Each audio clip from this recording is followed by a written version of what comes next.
Chers amis internautes, vous savez que je suis absolument passionné par l'aviation et aujourd'hui c'est un grand jour comme il y a eu quelques années lorsque Avion Concorde est rentré dans le musée Aeroscopia. Et bien aujourd'hui, regardez, c'est la bête, c'est le monstre, c'est le A380 qui roule pour la dernière fois. Du moins celui-ci, ce qui a servi bien sûr des premiers essais en vol.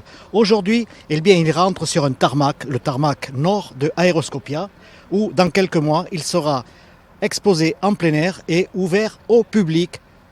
Pour le public, comptez à partir de début février. Voilà. Donc, grande journée absolument phénoménale, un soleil radieux, du monde trié sur le volet, bien sûr. Pourquoi ? Parce que pour la sécurité, et je n'en dis pas plus. Voilà. Allez, on va suivre le cheminement tout doucement, de la bête.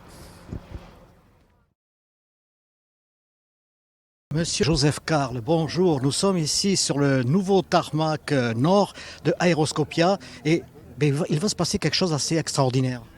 Oui, il va se passer quelque chose d'extraordinaire. C'est effectivement les mouvements d'avions, puisque des nouveaux avions viennent sur ce tarmac nord. Lundi, on avait l'ATR qui est déjà en place. Mardi, le 340-600. Mercredi, le 320. Et puis aujourd'hui, le 380. Voilà, toute cette collection qui vient enrichir celle du musée existant. Alors, collection effectivement qui s'enrichit, mais est-ce que cette collection est destinée encore à s'enrichir plus, peut-être au fur et à mesure des années et des nouveaux avions futurs ?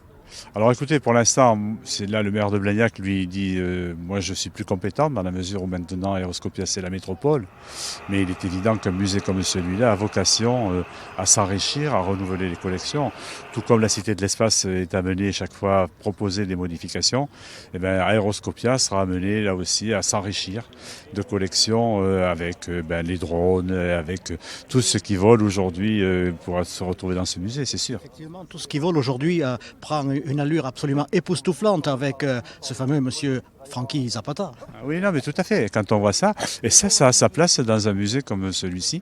Donc, et en démonstration, pour les jeunes gamins, pour ceux qui font aussi des études aéronautiques, tout ça, on va le retrouver dans Aeroscopia. Est-ce que ça vous fait rêver personnellement ? Je veux dire, quand on est de Blagnac, on a toujours un petit avion dans la tête. Donc oui, on rêve un peu.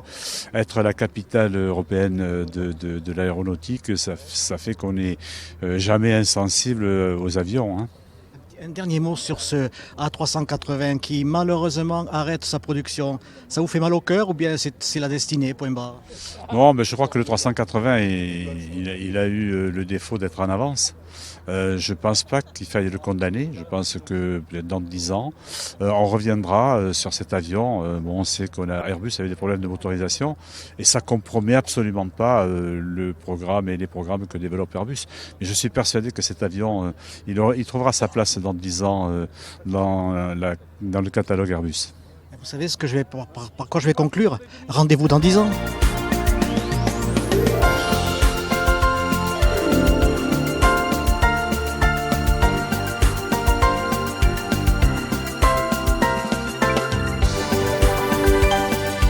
Faire partie de l'équipe autorisée sur le tarmac a été pour moi un immense privilège, d'autant qu'Airbus n'a pas souhaité communiquer, vu la réalisation d'un tarmac provisoire est difficile pour supporter le poids de ces avions.